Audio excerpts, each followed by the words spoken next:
Good afternoon and welcome to another Warrior Creed live stream with me, the radical Majid Nawaz. And today's topic, as should be on your screens right about now, why was Ann Widdecombe MP, the former government minister and the most recently Reform Party immigration spokesperson, why was Ann Widdecombe MP's suspected terrorism murder covered up? Yes, that is the topic today. Here is a photo of the lady in question. This is the now deceased former government minister, Ann Widdecombe, 1947 to 2026. Ann Widdecombe, as many of you will by now be aware, was very tragically murdered. At home, she was bludgeoned to death by what now appears to be a suspected terror attack. Ann Widdecombe appears to have been targeted in her home by somebody for the specific purposes of killing her, not as it was initially claimed, a burglary gone wrong, but rather a targeted murder, which was also premeditated and, as has subsequently been revealed, is now being investigated as a terror offense. The one political leader to call this all out was her own party leader in the Reform Party, Nigel Farage, who, despite the protestations of those speaking on behalf of the British state, called out this murder as incredibly suspicious and, in his words, premeditated, of which he stated that he was 100% certain. Nigel Farage, as you can imagine, was roundly criticised for expressing his view that this was a targeted attack, while the British state and its various apparatchiks sought to push out the narrative that there was nothing suspicious at all initially in Ann Widdecombe's death, and then afterwards saying that, okay, yes, it was a murder, but not a terrorism act of terrorism. Subsequently, it turned out it was indeed the worst case possible scenario, and now the British counter-terror police are investigating this murder as a suspected act of terrorism. So the title, once again, on your screens: why was Ann Widdecombe's suspected terrorism murder covered up? We are going to, over the course of this live stream, go into the details and the background to this case, provide examples for some of how some of the apparatchiks speaking on behalf of the British establishment sought to downplay the initial news of Ann Widdecombe's death, Nigel Farage, her party leader's subsequent struggle to try and keep the story alive as a possible terrorism offense, and the criticism he faced for attempting to do so. And then we'll provide some of our own analysis as to what really could have gone on here. Why indeed was Ann Widdecombe targeted and murdered by a suspected terrorist? All of that is coming up here for the Warrior Creed live stream. We are just going to play you the opening credits, then come back to you and get straight to the stream. The podcast version of this stream, as always, can be found if you go to Radical Media, the home of Radical Media, the URL for which is scrolling below on the screen there, majidnawaz.substack.com. Radical Media sits there on that website. If you subscribe, you get the Radical Dispatch, which is the free weekly newsletter. But premium subscribers, those who pay for a premium subscription, also get the behind the paywall content, advanced live event tickets, and of course some of our more long-term members, such as our founding members and yearly memberships, will also be offered not only discounted tickets to events, but in many instances free events and free invitations to attend as well. And of course, premium subscribers also get the podcast version of this stream. That's all on Radical Media, majidnawaz.substack.com. Don't go anywhere. We're coming right back with the Warrior Creed live stream. Why was Ann Widdecombe's targeted? Why was Ann Widdecombe and her suspected terrorism murder covered up? She appears to have been targeted and murdered. Why was the British state seeking to downplay that news? You are now about to witness the strength of street knowledge. Witness the strength. Street knowledge. Street knowledge. Terrorize the jam like troops in Pakistan. Street knowledge. service announcement brought to you in part by Warriors. Damn, that shit was dope.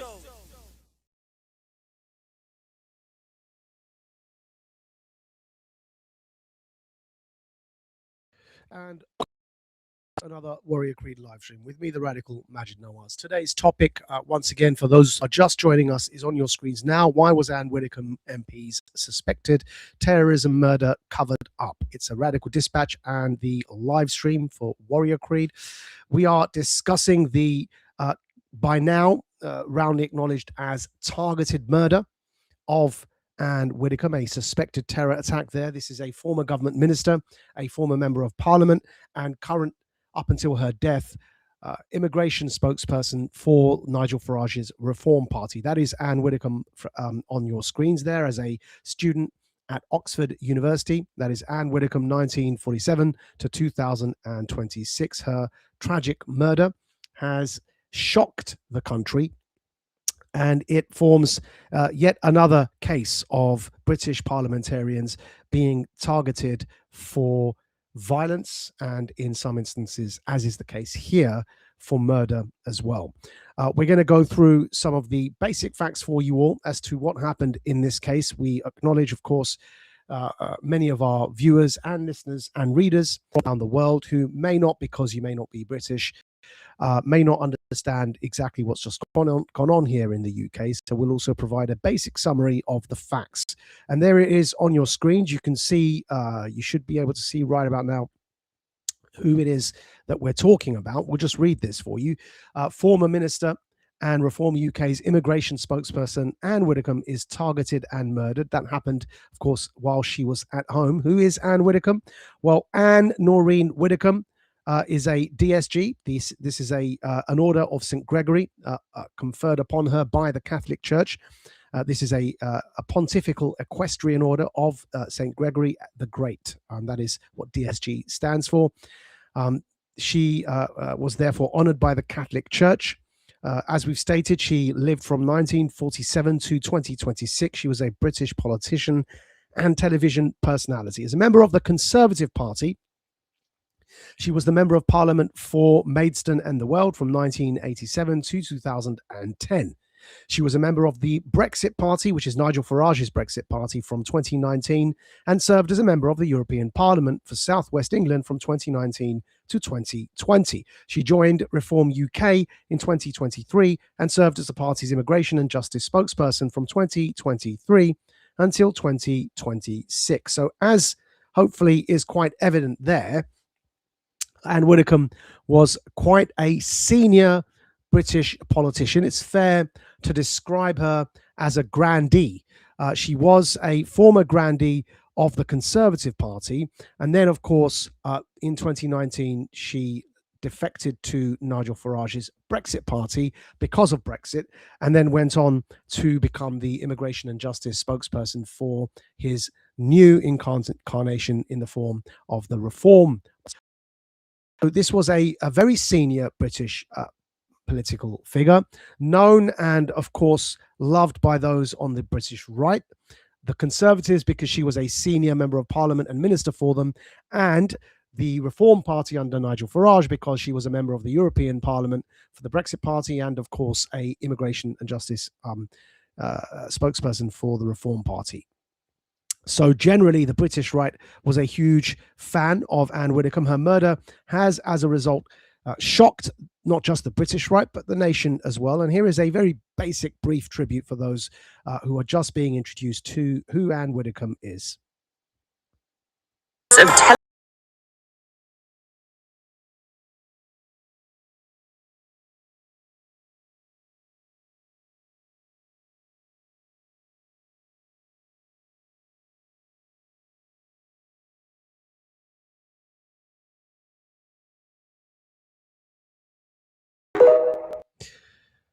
You can see her career started off as a debater, political speaker at university. She never shied away from political debate since then.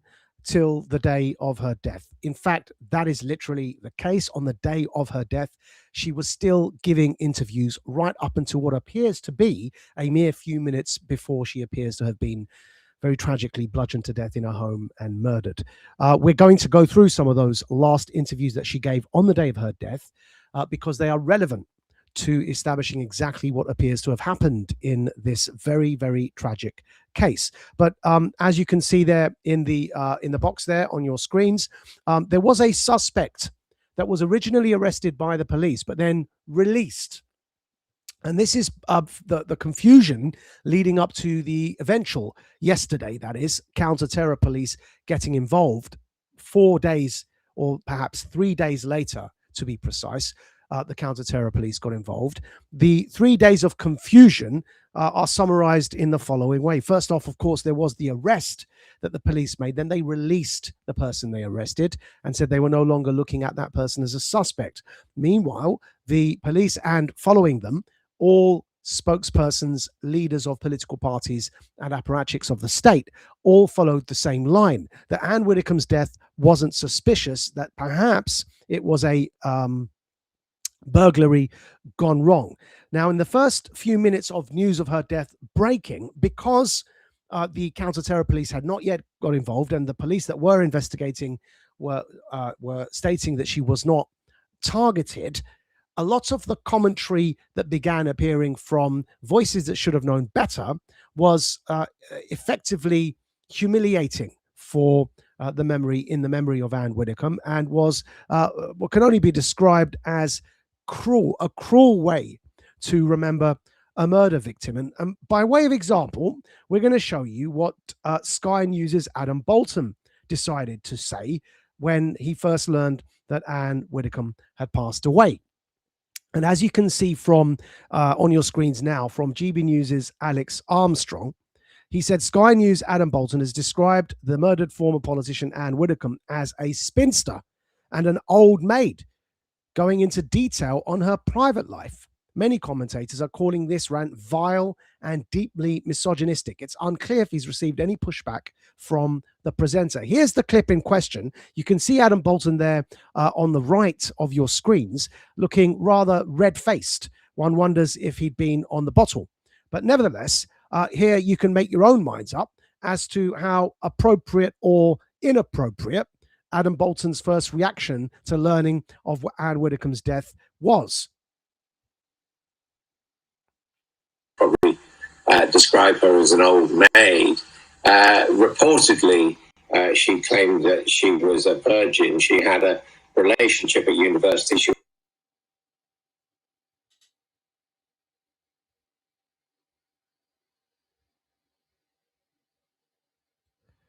probably describe her as an old maid. Reportedly, she claimed that she was a virgin. She had a relationship at university. And you can see there, we won't play the full clip. It seems to be freezing anyway, but you can hear there, that's Adam Bolton describing her as an old maid, as a virgin. Incredibly surprising details to focus on her sexual inactiveness. The fact that he described her as a spinster, an old maid. It is incredible that Adam Bolton saw it fit to use this kind of language to describe Ann Widdecombe. And he wasn't the only one. Of course, online activists such as Peter Tatchell chose the moment, the few minutes after learning of her death, to criticize her for her, of course, Catholic views on marriage and preferring heterosexual marriage and the family unit over homosexual unions. Both Adam Bolton and Peter Tatchell had to apologize for the way in which they had been speaking of Ann Widdecombe, not least because despite the initial denials that this was a targeted attack, eventually, as we've mentioned, news broke that this was that the counter-terror police were now looking into this as a targeted attack. And here's GB News on that breaking news. Development here, counter-terrorism police now leading this investigation into Ann Widdecombe's murder. absolutely huge. And that this news broke from the Home Secretary after we left our briefing with the Prime Minister's official spokesman. So that is absolutely huge, and goes to some extent almost justifying the concern in recent days since the murder or the killing of Ann Widdecombe by Reform UK politicians. I should run you through what was discussed in the from Charlie Peters, that the IRGC is now being prescribed as a terror organisation with two other groups. The Iranian ambassador has been summoned by the Foreign Secretary to be briefed about this today. That is a huge moment, I think, in UK, Iranian, and in fact widely in the Middle East in politics. Shabana Mahmood is going to today also amend the 1971 Immigration Act to allow the government to deport Shabir Ahmed. Now talks are ongoing with the Pakistani government about why they won't take back this grooming gang's leader. Of course, he's no longer welcome in this country. That's been made very clear. Andy Burnham, the Prime Minister, has made clear he wants swift action on that. On the issue of Ann Widdecombe, the government says that they are loath to encourage anyone to speculate about what happened. It's important, they say, that the integrity of the work is carried out. On MPs' safety, the government says this: it's paramount MPs can go about their work, and there are rigorous protections for MPs in place. But you've heard already from Zia Youssef concerned about the lack of protection, he says, for Reform's 8 MPs. And elsewhere, of course, there's chat about the Falkland Islands. The government says there's no way that the Falkland Islanders were implanted there by the UK government to swing that referendum back in 2013. The Falklands will stay British.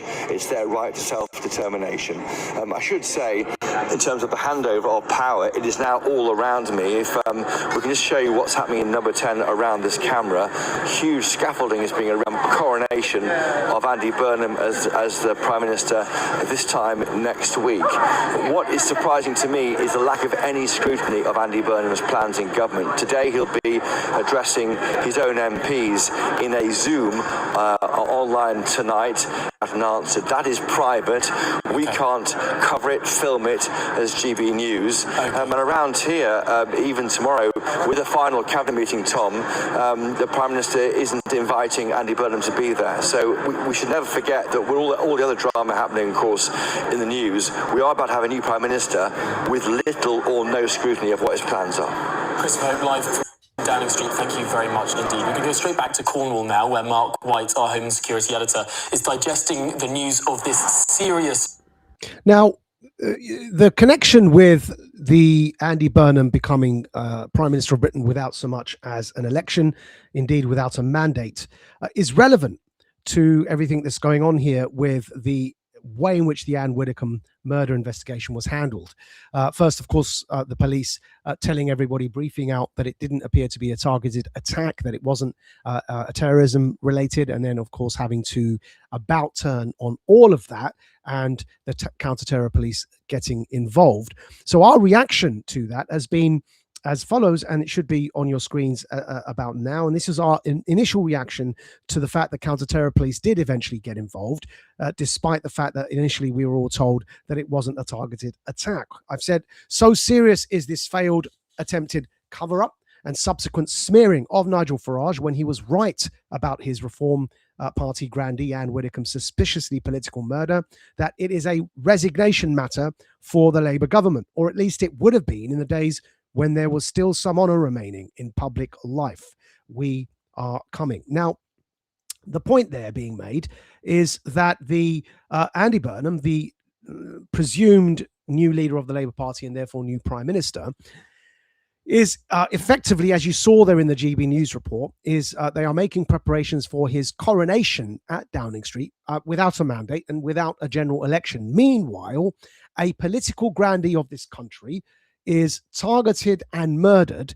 The government and the police who work on behalf of this government were briefing out that this wasn't a targeted attack and smearing the only man that was raising the alarm that this was a targeted attack, and that is the party leader of Ann Widdecombe in the form of Nigel Farage.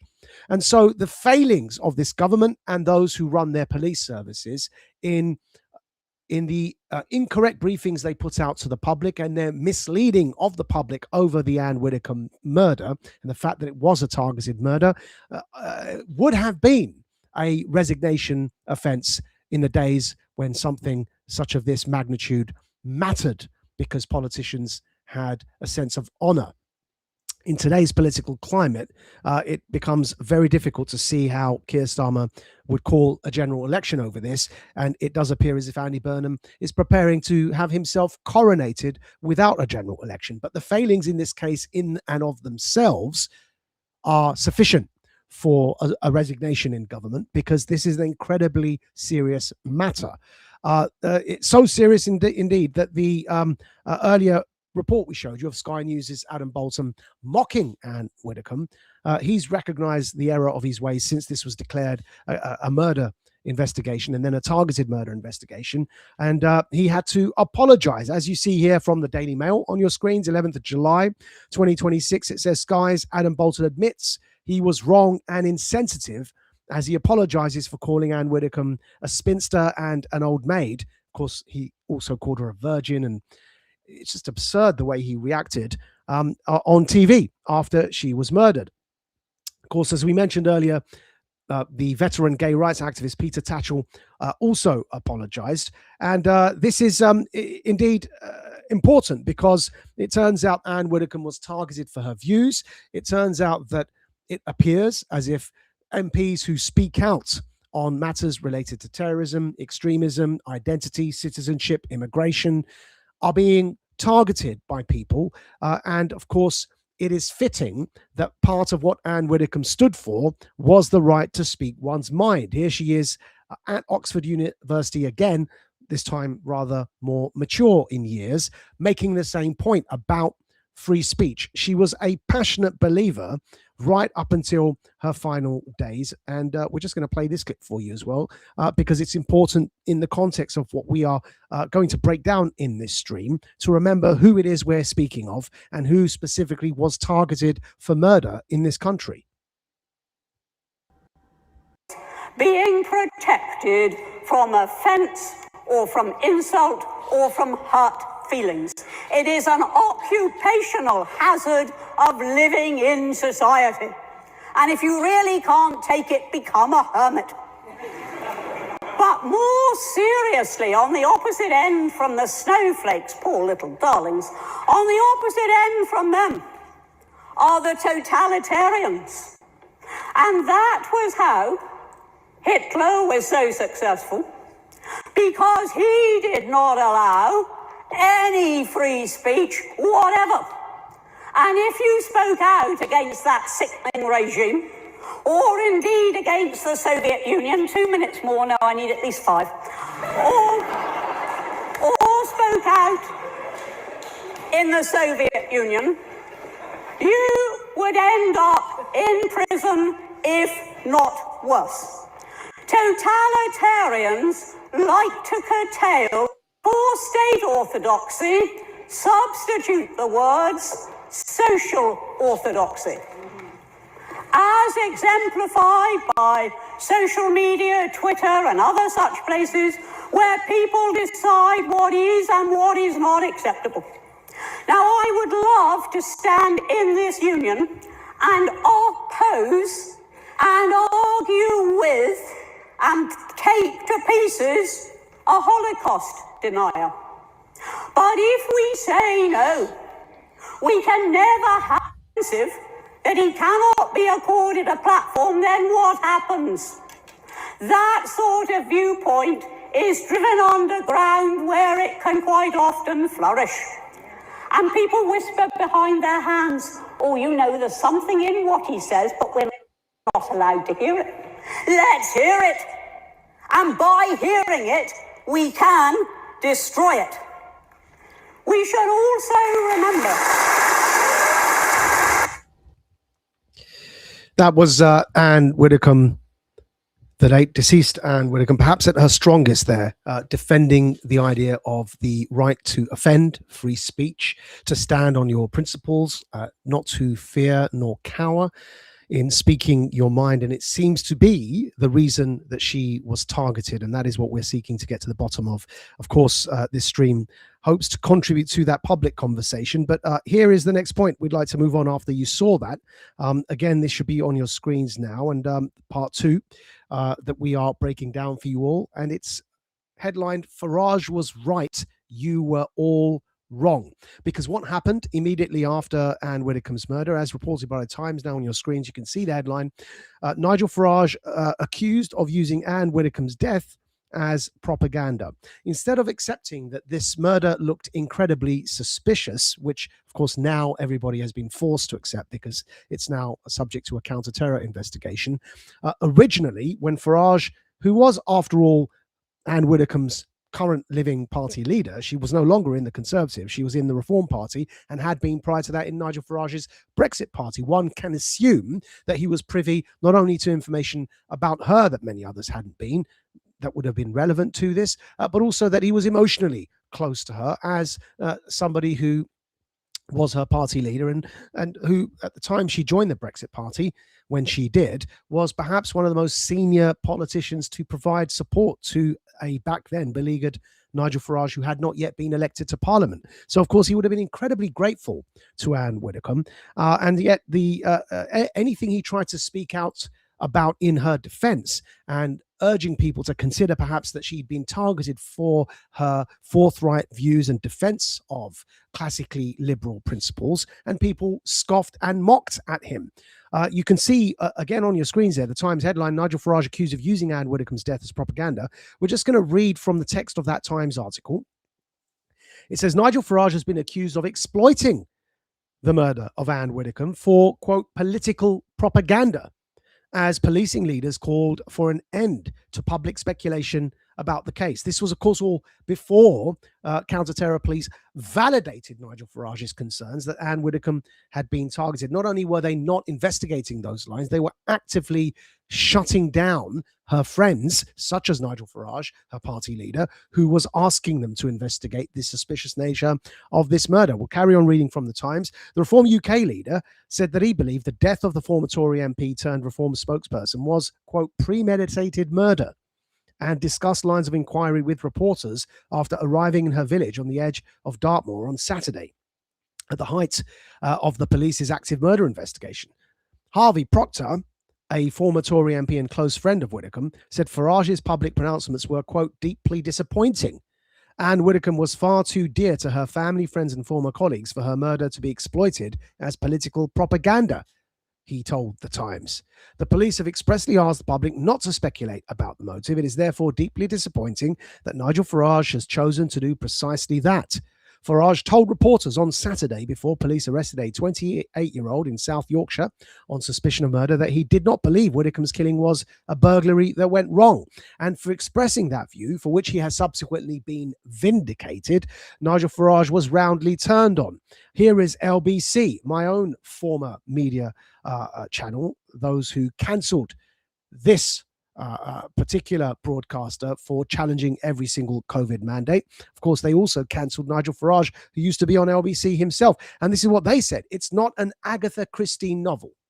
Tory grandee blasts Nigel Farage over his comments on Ann Widdecombe's death. That was Ian Duncan Smith, who they'd interviewed.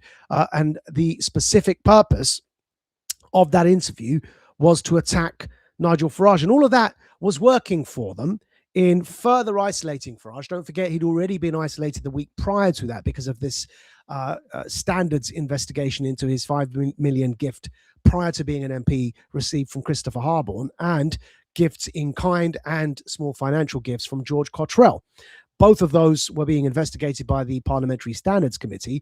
Farage had already been quite isolated, with the leaders of all political parties unanimously agreeing not to contest the Clacton by-election that he called, and instead send this BBC establishment comedian dressed up as what he calls Count Binface to make a mockery of the Clacton electorate by, of course, all the main leaders of the main political parties deciding to boycott the Clacton by-election that Nigel Farage called, in order to demonstrate that he still had the trust and confidence of the people of Clacton-on-Sea in Essex. So despite that mockery and all that context, Farage, and therefore already being isolated, coming into this Ann Widdecombe murder case, they doubled down on their attempts to isolate Farage and began mocking him for daring to suggest that the murder of Ann Widdecombe was targeted and suspicious. And all of that was working for them until the police were forced to announce what you see on your screens now.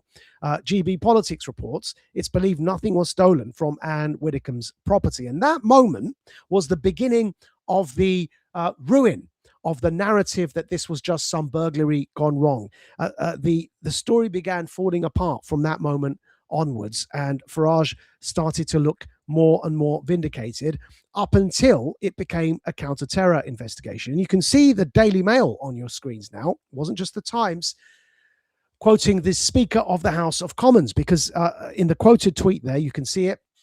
The Daily Mail says Reform UK faces backlash from Commons Speaker over claim of inadequate security amid anger at Nigel Farage, quote, exploiting Ann Widdecombe's murder.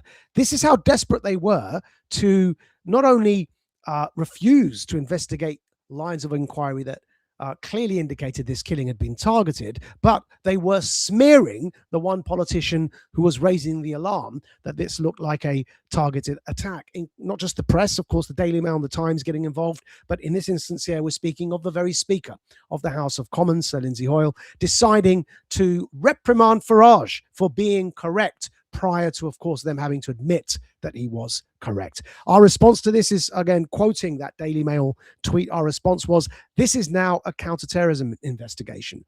The Speaker of the House is advised to update his national security briefing. And of course, that is what Farage had been saying all along. The Times reports 14th of July. We're just reading this. It's from the Times today. It says Farage claimed that a car had been parked on her drive at the time she was attacked. The car went on to the drive at approximately 12:30 p.m. on Wednesday, Farage said. If you were a burglar, would you literally drive your car onto someone's drive? You wouldn't, he said. From what I can see of it, from what I can make out, this was premeditated murder. He added, whether it was politically motivated, whether it was somebody with a grudge, I don't think it pays at this moment in time to speculate. But what I do think we can say, and how extraordinary, of course, that David Amess, the murdered MP, was such a very, very close friend of Ann's, what it does say is that people now in private life, especially politics, the world is very much more dangerous than it has ever been. Harvey was very close to Ann. Still reading from the Times, that's referencing Farage talking about Harvey Proctor, the Conservative MP that criticised Farage for suggesting this murder was premeditated. Farage carries on, as quoted in the Times. Harvey was very close to Ann. I know he's upset, but I was really careful not to be political. I was very clear in what I said. I said I would not speculate as to whether it was someone with a grudge, someone with mental health problems, or someone with political problems. I also said very clearly that I didn't believe for one moment that it was a burglary that went wrong, and I'm 100% certain I'm right on that. This was Farage 100% certain. They were all mocking him at the time, attempting to steer the public away from the idea this was a premeditated murder. Well, of course, Farage was right and you were all wrong. That's the point. The Speaker of the House of Commons was wrong. The Times was wrong. The Daily Mail was wrong. Harvey Proctor was wrong. All of those voices that came out telling Farage to stop suggesting this was a premeditated murder were wrong. They even rolled out the supposed experts to dampen down any suspicion that Ann Widdecombe had been attacked. On Talk TV, there was an expert called Philip Grindell. We're going to play for you the clip. Talk TV posted security expert Philip Grindell says that MPs who were being attacked and murdered weren't threatened by the persons who attacked them. They were attacked for what they represented, which is the state. And this is the reason this chap called Philip Grindell was making this point. I'm going to play you this and then read our rebuttal to him for you. But the reason he was making this point was because they were the state apparatus, their apparatchiks, their spokespeople, their representatives in the form of the government as well as the police were not only downplaying the fact that Ann Widdecombe was targeted and smearing those who were suggesting that she was targeted. They rolled out these security experts to try and downplay the idea that when MPs are assassinated, essentially, in Britain, in political assassinations, that they're not targeted and that these assassinations are A, random and randomly chosen, and B, not that common, and therefore C, not really much to worry about. Now, this is wrong for many reasons, but let's play you the clip first, and then we'll read to you our response to what this apparent security expert, Philip Grindell, had to say on Talk Radio. But here he is first. Let's take a listen to him first. Oh, do keep in mind while you listen to him that he is an expert, as he reminds us of himself. Sadly isolated. What is your sense as somebody who's worked in this area that was going on there? Have we just arrived in an era of extremism where everyone's losing their mind because someone has a different political view? Is there something else going on? So, no, and I've actually written on this subject and studied it. So we actually go back before Joe Cox, in actual fact, because if things changed around 2010, Stephen Timms was attacked. And that was a terrorist attack by an Islamist extremist who attacked him because of going on in the war in Iraq and everything else. What we need to be looking at is, we got 650 MPs. Over the last 26 years, arguably 5 of them have actually been attacked. So the likelihood of a member of parliament being physically attacked is still pretty low. Yeah. Within that, we've had 2 or 3 fatalities, and then that's not to be dismissed. The interesting thing when you look at attacks on MPs is they have never been Stephen Timms wasn't attacked for something he says. David Amess wasn't attacked for something he said. They were attacked because what they represented, which was the state.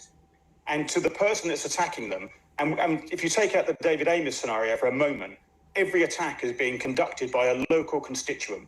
Yeah. So it's not about politics either. It's about you represent the state, and I'm unhappy I've got a grievance with what's happening geopolitically. So we need to be quite clear around, the motives around why the politicians have been attacked. What we then have, which is a whole separate piece, is the abuse, the threats, the intimidation of MPs, which is what, when I went in 2016 post Joe Cox, we were investigating all of those, and they were horrific. They were epidemic in terms of the volume, but they're not physically threatening. And where people get very worried is that what we know is that people who make threats very rarely pose threats. If we look at all the people the MPs that have been physically attacked, none of those people were threatened by the person that attacked them. Yeah. The people that make threats are doing it for very different reasons. Whether it's, they could be saying, we hear very often, not just politicians, but other public figures and celebrities saying, I've had a death threat. The reality is those people rarely, if ever, do anything. Because if you look at a threat, is their intent and capability. Mm-hmm. When they're making those threats, it's not because they are not to warn you they're coming to kill you. Their intent is around intimidation, causing you fear, causing you anxiety. Certainly when I was there, when it was the Brexit debates, some of the MPs that were getting all those threats would be saying to me, we've got a Brexit debate this evening and a vote. I'm thinking about not voting with my conscience because of the abuse I'm going to get. Yeah. So you can see there how the intimidation has worked. You can see how the intimidation has caused lots of MPs to stand down from being MPs.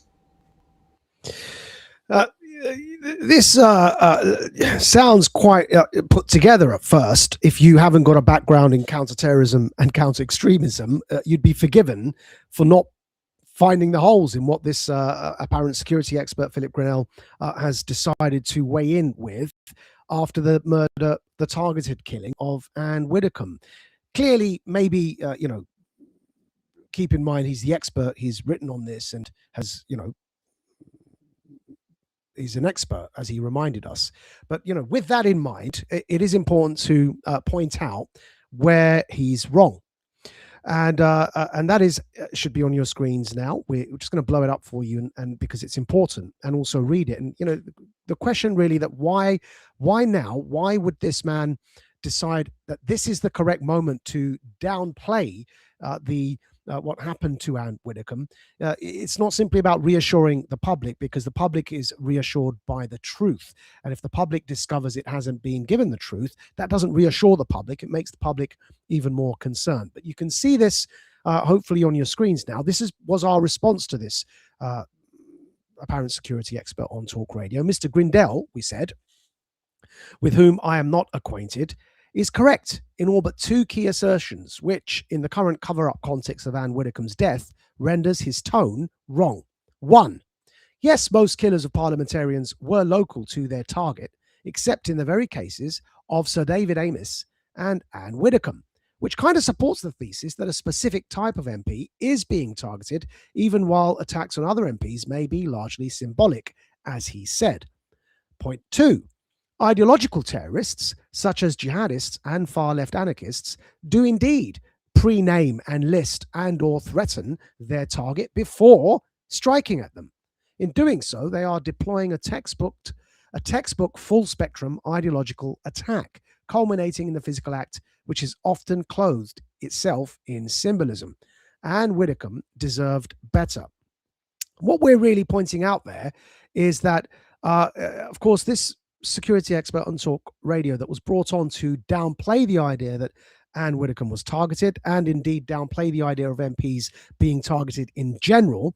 He, if you remember what you heard there, he specifically said, let's put the David Amess case aside for a minute, and then carried on talking and didn't return to the David Amess case. You can't put aside the one case that disproves the rest of your argument and then not return to why you don't think it disproves the rest of your argument. And then add to that the David Amess case and the Ann Widdecombe case, as we've just mentioned, were both similar in that the attacker traveled across the country to target them. Unlike in the case of Joe Cox, yes, unlike in the case of Stephen Timms, all cases that, of course, we worked on at the time, but, you know, at the end of the day, the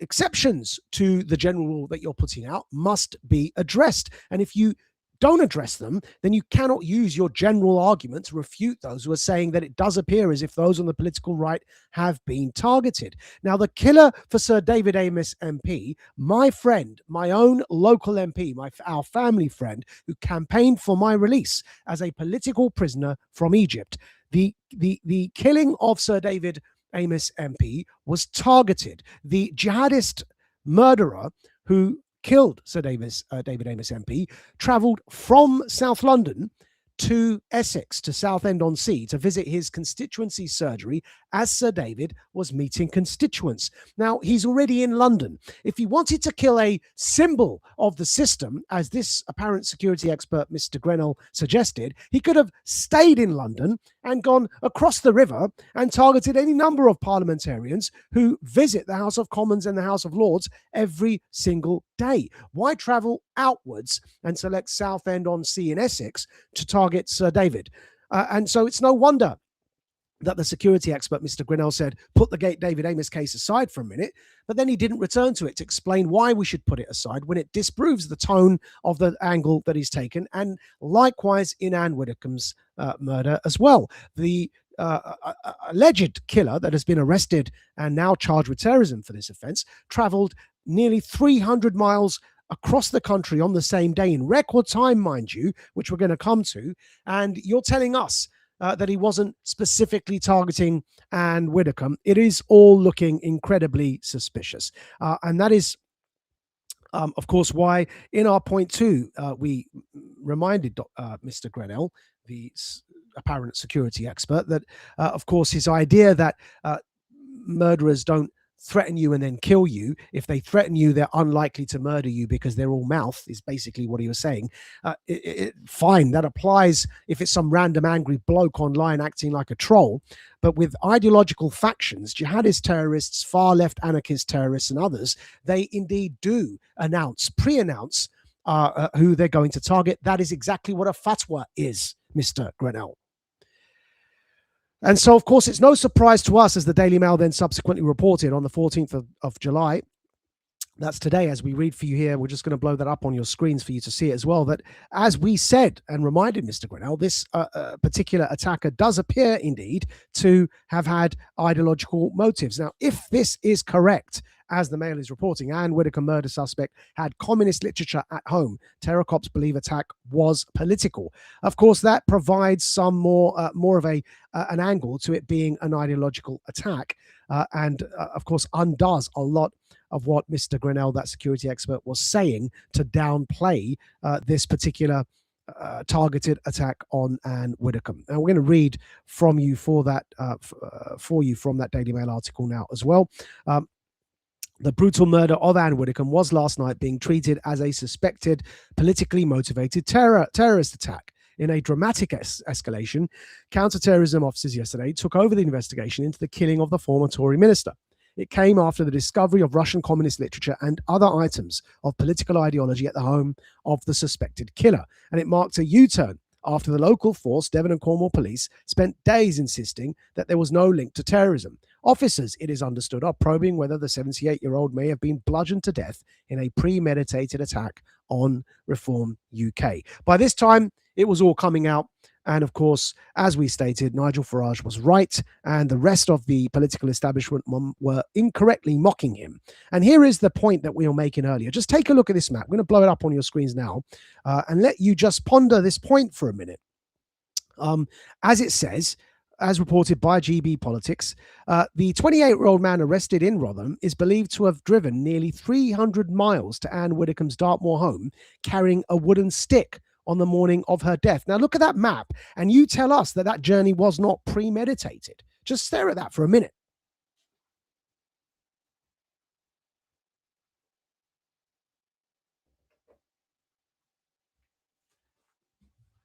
Now they want us to believe that that man who they've arrested traveled all that way and it wasn't premeditated, that in fact it was a burglary gone wrong. And this is why the entire thing stinks. It took days for that particular narrative to collapse and for them to eventually concede that there was something targeted about this attack and therefore murder of Ann Widdecombe.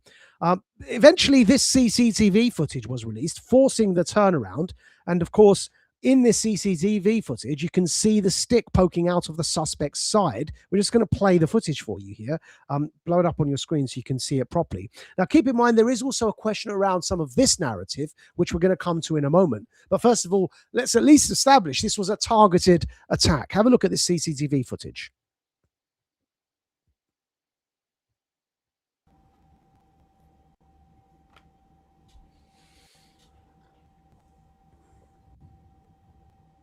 That's the wooden stick that the suspect is believed to have taken in that red car, driven nearly 300 miles across the country to bludgeon to death Ann Widdecombe. You can see the timestamp on the bottom of that CCTV footage as published there by the Sun newspaper in the UK.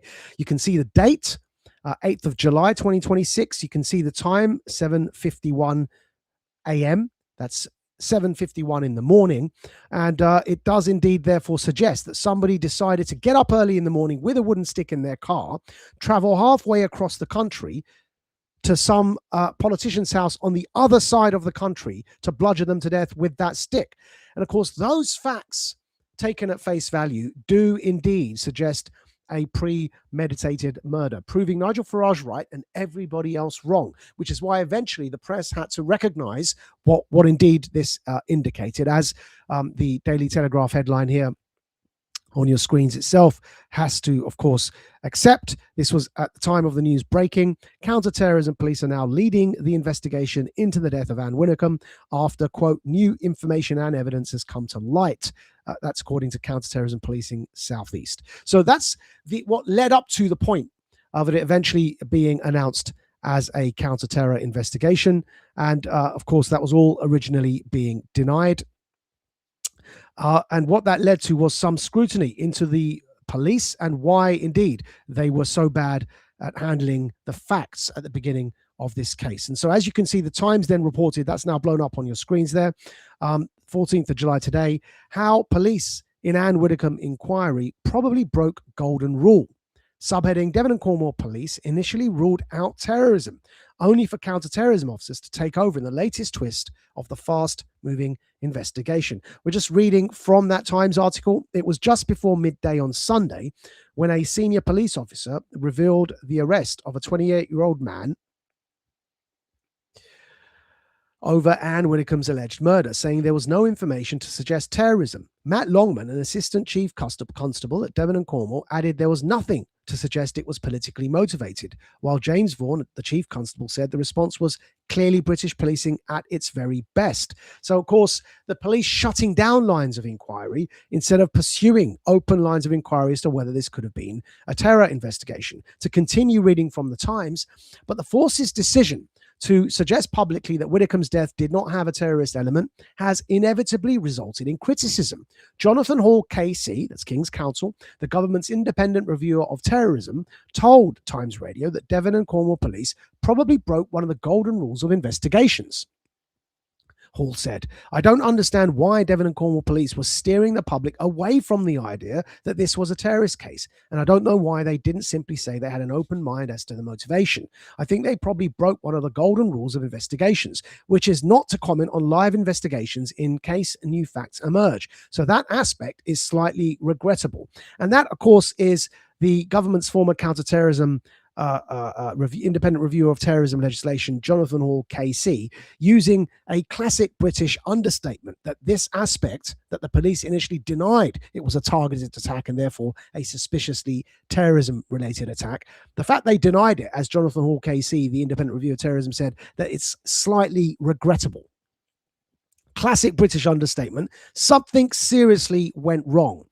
Moving to how this therefore impacts the Reform Party, who appear to therefore be targeted in this instance. Here is former Conservative MP, now Reform member, Robert Jenrick, making this point in Parliament. We'll just play this clip for you. Blow it up on your screens. Give us a second. House in paying tribute to Anne, a woman who was brave, principled, kind, and generous. I, like many others, will miss her enormously. I met her in Westminster Hall and she asked me, am I here on work experience? So this is Robert Jenrick raising the issue in Parliament. The reason he raised it is because to ask for Reform MPs to be provided better security. That was eventually granted. We're going to summarize for you what the Home Secretary has now agreed, as was reported by the Times today. Shabana Mahmood, the Home Secretary, confirmed that the suspect was not known to the Prevent Anti-Extremism programme. Nigel Farage, the leader of Reform UK, accepted an offer after Widdecombe's killing to meet the agency responsible for organising security for public figures. So the Home Secretary conceded that point eventually and did allow for Farage to have a meeting with those who provide security for public figures. Other Reform politicians condemned what they alleged were premature public dismissals by police about the motive behind the attack. It emerged that Widdecombe's house had been shown in extensive detail on television days before she was found dead.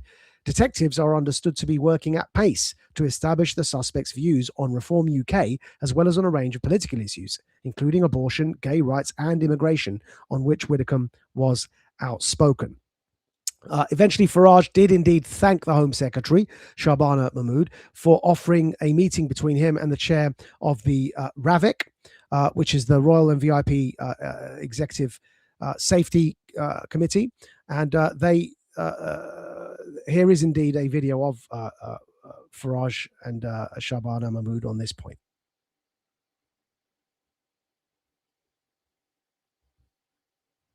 Farage, the party's leader. I'm happy to offer a meeting for Mr. Farage with the chair of RAVIC, the independent body within the Home Office that manages the security of those in public life. And I will also be looking at what security guidance can be provided to former members of Parliament, which I hope to work with you on, Mr. Speaker, as well as those who serve a party outside of this place. So the security arrangements are now going to be revised for everybody, as you heard just there, despite the fact that initially all of them, including the party of government, Labour Party, for whom Shabana Mahmood is a member, were all mocking Farage. The Reform Party's Foreign Affairs advisor, Alan Mendoza, here on your screens now. We're just going to read for you what his reaction was, because it's, of course, pertinent subsequent to what has been learned. That is now blown up on your screens, and we'll read it as well. The continual hounding and vilification of Nigel Farage and Reform MPs and spokespeople is one of the most concerning developments in British politics today. Those in the mainstream who have contributed to do it do not understand the monster they have created. Once you create the conditions for political violence, you cannot uncreate them, and you lose control of who the violence may turn on next, including on yourself. A united front against threats of violence is therefore in the national interest, as well as in the interest of anyone in public life or who aspires to join it. That is indeed correct. Alan Mendoza makes a good point there. the dangers of losing control of the security environment if we don't clamp down on all political violence. So what really is going on? That is the point of the stream today. What's really going on? Why was the British state seeking to initially cover up the fact that this was a targeted murder and a suspected terror attack, and admonishing those who suggested any such thing? Well, we will remind everybody what happened the week prior to the murder of Ann Widdecombe, and that was that the Uni-Party Westminster establishment were going after Nigel Farage over the £5 million gift that he received from Christopher Harbon and the gifts he received from George Cottrell. Last week's Radical Dispatch was on that topic. That's on your screens now. Headlined, Nigel Farage resigns as MP and stands again in fresh election. We encourage you to go and refresh your memories on that, but it's important therefore to mention that that's the context in which this particular murder came. The context was that the Nigel Farage and the Reform Party were already being hounded, not just by the establishment media, but also by the Westminster Uni-Party. Every single political leader were all ganging up on and mocking Nigel Farage over his Clacton by-election, and also persisted in insisting that he had done something wrong in the way that he accepted these gifts prior to becoming a member of Parliament, even though it was clearly reported in the Telegraph that Nigel Farage's spokesperson had said he'd already declared these gifts to the Standards Committee, and they had advised him that he did not need to register them. And therefore, it appears as if Farage had done nothing wrong. But the context of all the Westminster Uni-Party, the establishment Uni-Party, and media hounding Farage prior to this murder is a context that becomes relevant when trying to understand what eventually went wrong. And it was in that context that we appeared on GB News to make this point that Farage had indeed done nothing wrong. I'm going to play you that clip quickly before bringing it back to exactly why we therefore think Ann Widdecombe was targeted in this way. But first, as a prelude, it's important to understand this context. I think Zahawi is onto something. There is generally an establishment consensus against Nigel Farage. We see that in the way in which all of the establishment parties of government have allied against him when it comes to this investigation, and also the by-election, refusing to stand in the by-election, and then proceeding to mock Nigel Farage after these allegations have been made. So I think he is onto something. What I'd like to say is actually it's reminiscent of the Trump playbook. We see with President Trump's experience that there was a combination of establishment media, legal and institutional lawfare, and billionaire backing against the anyone but Trump or never Trump movement. It happened in the case of DeSantis in Florida, who came to rival Trump. Trump still won. We have that same pattern here. We have the media establishment, in this case with the investigation, which is actually a storm in a teacup, turning on Trump in unison. The Uni-Party establishment at Westminster also turning on him.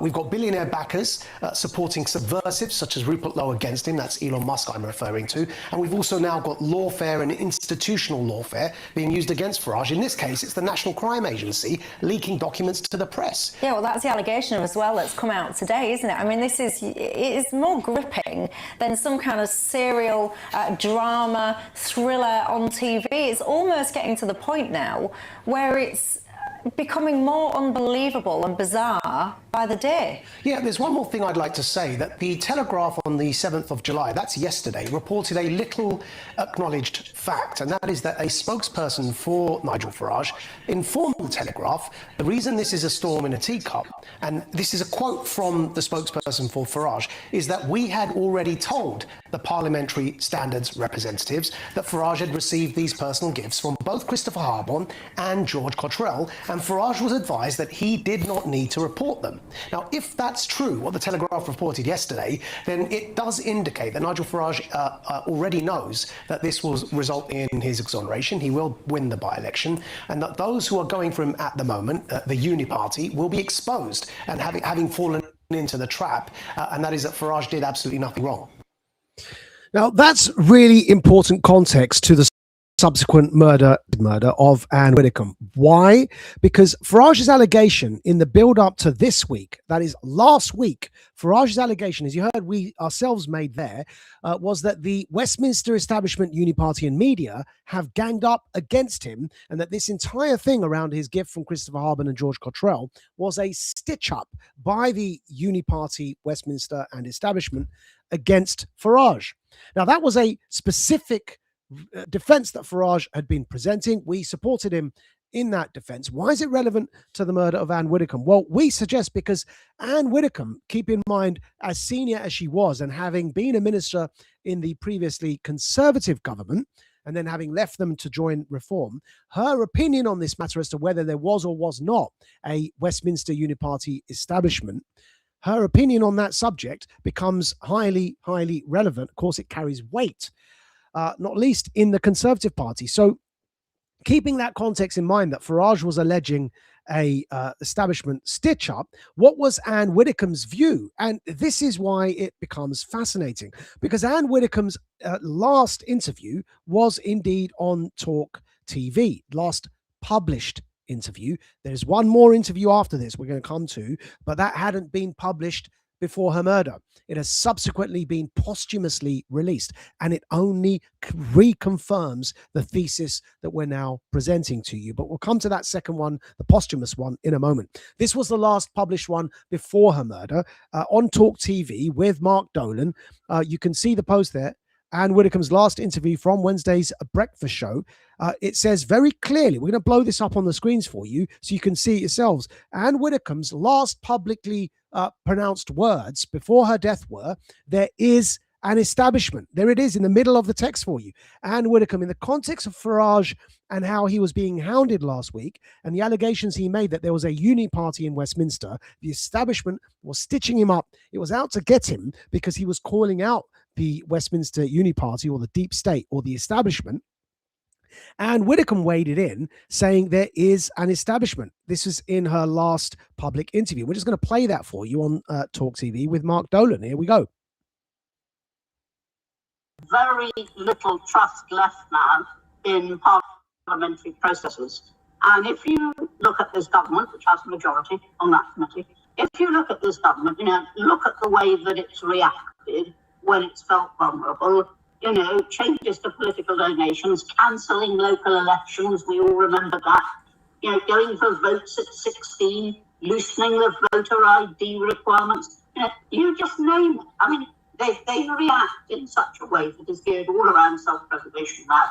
Nigel is challenging that establishment, and he's called this the establishment versus the people, and I think that just about sums it up. And I'm delighted that he's taken this, because the attitude previously of politicians was that you just had to endure it. You gritted your teeth, and if you were being subject to fame after fame after fame and it wouldn't go away, you just carried on until your position became untenable.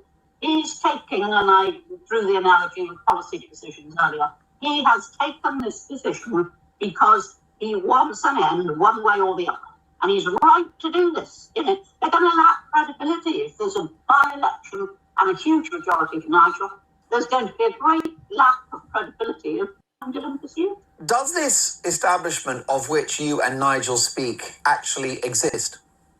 Yes, I believe it does. Now, I didn't always believe in that theory, but I do think now that different parts, in ways which I think are extremely questionable. We saw it over the banking scandal.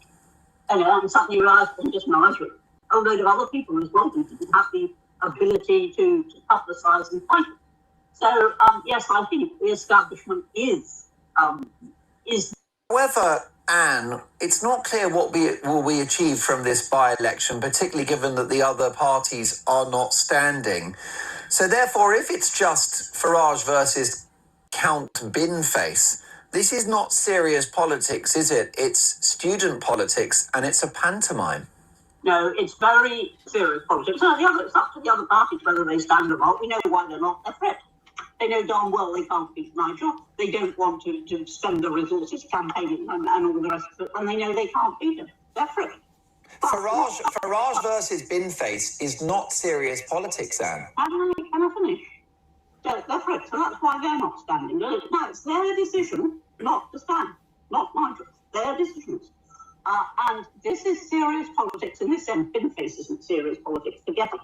But what Nigel will spend that campaigning period as the peaceful people of Clapton to express a vote of confidence in it. That is not pantomime. That is taking the initiative. Now, that was her last public interview, the late Ann Widdecombe. And in it, as you heard just there, clearly stated, there is an establishment. In the context of the Uni-Party Westminster establishment hounding Farage the week before, the assumption that this is relevant to Ann Widdecombe being targeted is not any longer too far-fetched. And then, of course, there is the last actual interview that Ann Widdecombe did, which has only today been posthumously released. And as you see on your screens now, we'll blow it up for you, as the Times have reported. It is very clear. Ann Widdecombe defended Farage 20 minutes before she died. Subheading: the former politician had taken part in a pre-recorded radio interview in which she backed the Reform UK leader's decision to call a by-election in Clacton. So Ann Widdecombe defended Farage all the way up until 20 minutes before she died. We're going to read from the Times article here. Ann Widdecombe defended Nigel Farage during a pre-recorded radio interview just 20 minutes before police believe she was killed. Footage of her last interview,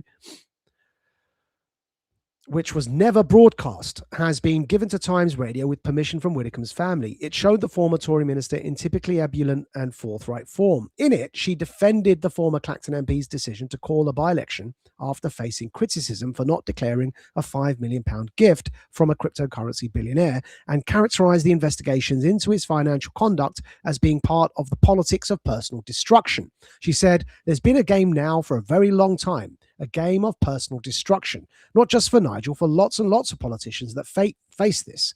Times Radio broadcast a 4-minute-long excerpt from the interview on Tuesday morning with the blessing of Widdecombe's family, in which she defended Farage and rubbished the parliamentary standards system. Well, folks, here is the interview that Times Radio released today. And as you will see, the reason we began with the news of Farage being hounded last week over the financial scandal, you'll now begin to see, hopefully, how very much that is relevant to Ann Widdecombe being targeted. The last two interviews she did, one published before she was killed, the second published posthumously, given only 20 minutes before she died, both of which were defending Nigel Farage. And of course, now we're looking at a killer that appears to have targeted Ann Widdecombe ideologically, as according to counter-terror police. So take a listen. This is Ann Widdecombe's last known interview, given 20 minutes before she died and released posthumously by the Times Radio. First of all, the very long drawn-out nature of this, which, as I say, has been constantly accompanied by press speculation, and also the fact, he was answering to the Standards Committee for one thing, and then suddenly another one came along, again applying to the time before he became an MP, indeed at a time when he wasn't even an active politician. And he probably thinks, where is this going to end? Let's bring an end to it. Let's bring this to a head. Let's put it to the people to see what they think of all of this. There has been a game now for a very... There has been a game now for a very long time is the rest of that clip. We'll stop it there. But just to say, of course, all of these videos, all of these receipts, all of these newspaper articles will be provided in the free weekly Radical Dispatch tomorrow. And that is found at Radical Media, which is the address at the bottom of your screens here, majidnamaz.substack.com.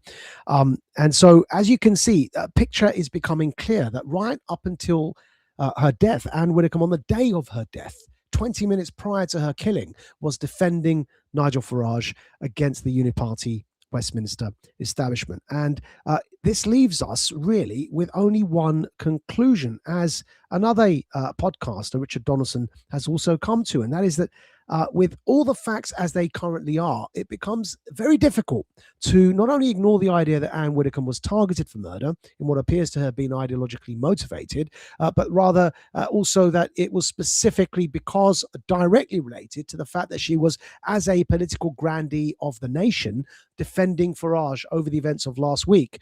And that would suggest that the deep state or the establishment does not want Farage to remain in power and does not therefore want anyone who rushes to his defense to be able to do so. And this particular politically targeted murder has blown all of that out into the open, just as this particular streamer here, Richard Donaldson, suggests. We're going to play this for you because the conclusions he's arriving at now become very difficult to ignore. And by the way, before we play this for you, keep in mind that he's also going to reference here the distance traveled by the suspect and point to some further holes in the official story, only pointing to the fact even more so that what we're being told is not the full and entire truth. Let's have a listen to Richard Donaldson. I think Ann Widdecombe. Of course, this is just my opinion, but bear with me on this while I give you the facts around all of this. Because to me, something here just doesn't add up. They say is responsible for Ann's murder, and I've already got questions. Like, how on earth did he drive from Rotherham to Dartmoor in Devon in such a short space of time? On the CCTV footage itself, assuming the time is correctly adjusted, he left the house at 7:51 and then did a 267-mile drive during rush hour traffic. Now, Google Maps says that regardless of his route, it would have taken him 5 hours, meaning that he would have arrived at...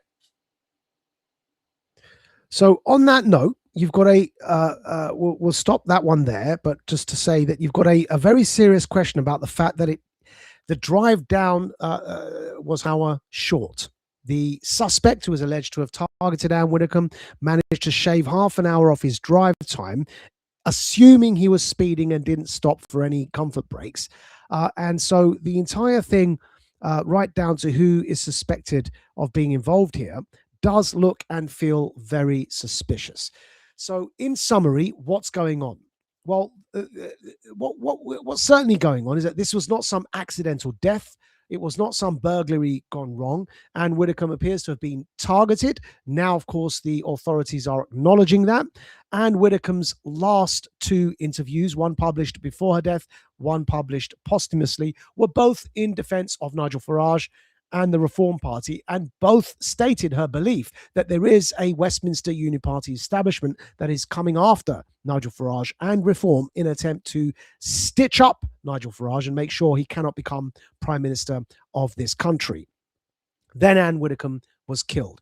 You draw your own conclusions as to exactly what's going on here. But suffice to say that we reminded you at the beginning of this stream that the Labour Party is seeking to coronate Andy Burnham as our Prime Minister without a general election and certainly without a mandate from the public, which is why it becomes even more important for Farage to be able to carry on and demand a general election, which, by the way, if it is called, clearly Nigel Farage stands the most chance out of any of these political leaders of becoming Prime Minister of this country. And it's to stop that outcome, we suggest, that the establishment, the Uniparty, the so-called deep state, are so petrified of Farage and petrified of those who defend him, such as the political grandee, the late Ann Widdecombe MP, who has subsequently been murdered in a targeted attack in what appears to be for reasons of her defending Nigel Farage. That's what's been going on here, folks. We're going to end just with this footage of Farage visiting to lay a wreath at the site of Ann Widdecombe and where her memory is being cherished. And we'll just play this for you.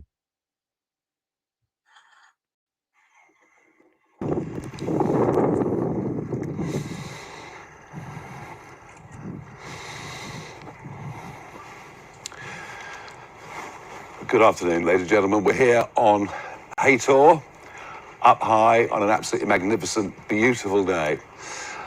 Ann's house just down the road from us, a place where I was a welcome visitor more than once. And she really loved this place. She loved the moor in all its moods. She loved its wildlife. She enjoyed the panoramic views from a bungalow right across, looking out over the English Channel. And while she was part of the community here and very well known, she also had that solitude and peace in her home, in her garden, that meant so very, very much to her. She really did love this place, and it seems extraordinary on a beautiful day like this to think of the not only untimely but violent, barbaric manner of her death.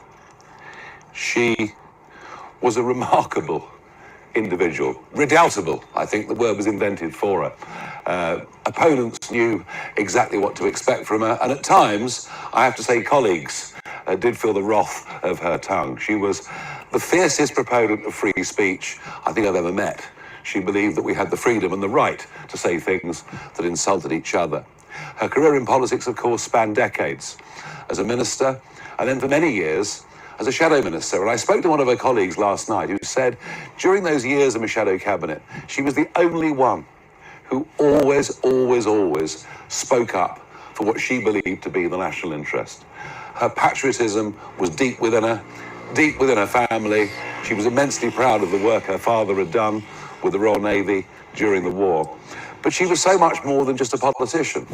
After 2010, suddenly Ann Widdecombe, the socially conservative Christian politician, suddenly appears on Strictly Come Dancing, on Big Brother, doing theatre tours all around the country, one woman evening shows with Ann Widdecombe, writing novels. Quite remarkable what she did. And then suddenly in 2019, as it appeared that the Brexit vote wasn't actually going to be carried out by the government or parliament, I took a phone call one day.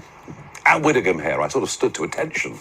I mean, you would, announcing that she'd love to run for us in the European elections. Her joining what was a completely brand new party directly contributed to us winning by a country mile 6 weeks later, the removal of Theresa May, Boris Johnson becoming Prime Minister, and Brexit happening. She played a very major role in getting Brexit over the line. Although, having said that, she was pretty unhappy with the Brexit deal. It wasn't the one that she actually wanted. As a colleague, she was phenomenal. Her work rate was unbelievable. She turned up anywhere in the country to speak. And of course, unlike modern politicians, Anne didn't need notes. She stood bestride the stage, knowing exactly what she had to say. Her convictions were fierce. She never sought popularity for the sake of it. She just stood up and fought for what she believed in. She was a great colleague, loved by all of us that worked with her, even if, as I say at times, he would tell me I was wrong in terms of what I was doing, in no uncertain terms. And I've come here today to lay this wreath and to start this memorial, not just on my own behalf, not just on behalf of the Reform Party, but on behalf of many, many millions around this country that admired her, loved her, thought she was a remarkable human being who made a massive contribution to public life in Britain over very, very many decades. May the God that she believed in bless her soul. Mr. Farage, thank you. A beautiful and fitting tribute there to Ann Widdecombe by Nigel Farage that wasn't, unlike some other people's, in any way mocking or humiliating of her in her death.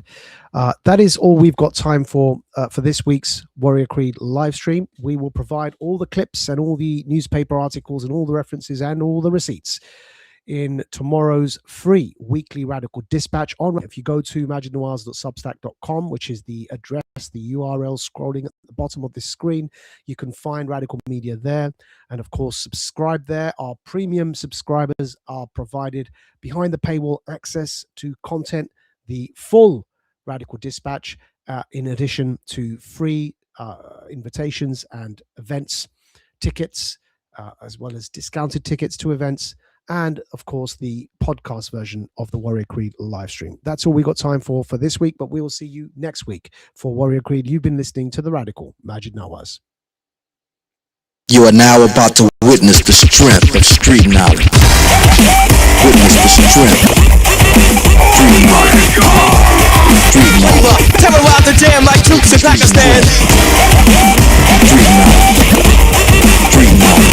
This service announcement brought to you in part by Warriors.